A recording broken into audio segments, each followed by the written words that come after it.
కండ్రపు అరుణాదేవి గారు వైజాగ్ నుంచి ఇసుకతోట అనే గ్రామం నుంచి వచ్చారు. 1500 కిలోమీటర్ల నుంచి వచ్చారు. వారు నా వీడియో చూసి నాది వాళ్ళు రోజు మార్నింగ్ లెగంగానే వాళ్ళ కుటుంబం మొత్తము నా ఫోటో చూసిన తర్వాత ఏ పని చేస్తారంట. అది ఒక రోజు కూడా చూడకపోతే అంత మనసంతా బాధగా అనిపిస్తుంది, ఇబ్బంది ఉంది. అది చూసినప్పుడల్లా బాగా అనిపిస్తుందని వారు చెప్తున్నారు. వారిని అడిగి ఏం జరిగింది, ఎలా జరిగింది అని అడుగుతాము. అమ్మ చెప్పండి. నమస్తే అండి. అమ్మ నేను వైజాగ్ నుంచి వచ్చానండి. మేము యూట్యూబ్లో కొంచెం ఫాలో అయ్యాను గురువు గారిని చూసి. చాలా హ్యాపీ అనిపించింది. సో తొందరగా సెటిల్ అయ్యే ఛాన్సెస్ మనకి ఉన్నాయని అనిపించింది.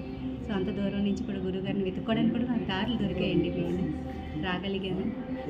చాలా కష్టం నుంచి బయటపడాలని ఒక ఆశ, అంతే. గురువుగారిని చూశాను, చాలా హ్యాపీ అనిపించింది. ఇదిగోండి, నేను డైలీ గురువుగారి ఫోటో చూస్తూ ఉంటాను. అది చూడటం వల్ల మాకు మనశ్శాంతి అనమాట. అంటే ఎవరికి మంచి జరిగింది అన్నా కూడా మనకు ఒక తెలియని ఆనందం కదా. సో అది నేను ఇక్కడ గురువుగారి ఫోటో చూస్తూ చాలా హ్యాపీగా ఫీల్ అవుతున్నానండి. చాలా థ్యాంక్స్ అండి గురువుగారు. అమ్మ, మీ జీవితంలో ఈ రోజు నుంచి స్వర్ణయుగం ప్రారంభమైందమ్మా. మీరు మట్టి పట్టుకోండి అమ్మా, బంగారం అవుతుంది. అన్ని రకాలుగా శుభాలు దొరుకుతాయి అమ్మా. శుభం భూయాత్ తల్లి. Thank you.